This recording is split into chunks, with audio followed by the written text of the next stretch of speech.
Polsek Kintamani menetapkan 2 tersangka kasus pembunuhan Inyoman Rai 36 tahun warga desa Belandingan, Kecamatan Kintamani, Bangli.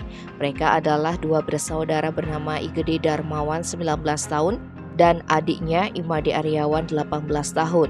Kasat Reskrim Polres Bangli AKP Andro Yuan Elim Jumat 6 Januari menerangkan, pembunuhan tersebut berawal saat tersangka Darmawan bertemu dengan korban di Jalan Setapak Pondokan Bone, Desa Belandingan sekitar pukul 13. Keduanya punya masalah terkait tanaman alpukat.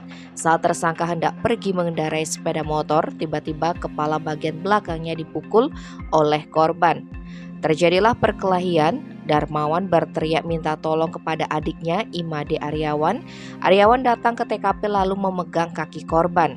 Korban dipukul oleh Darmawan dengan tangan kosong. Kemudian Darmawan melepas sepatu boot dan dipakai menganiaya pamannya itu. Tak hanya itu, Darmawan juga mengambil sabit yang sudah tanpa gagang untuk dipakai menebas korban.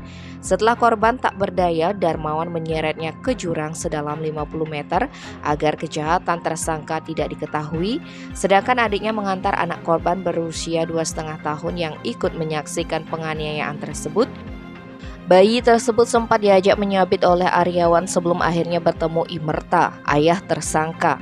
Merta yang tidak tahu kejadiannya langsung mengantar bayi tersebut ke rumahnya.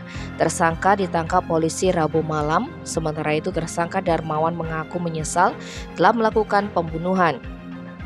Dia melakukannya karena gelap mata setelah dipukul dari belakang oleh korban. Dalam keadaan emosi, dia berteriak memanggil adiknya untuk membantu menganiaya korban hingga tak berdaya. Darmawan juga mengakui telah memukul korban menggunakan sepatu boot dan melukai dengan sabit tanpa gagang karena terlebih dulu dipatahkan oleh korban. Tim Bali Express melaporkan.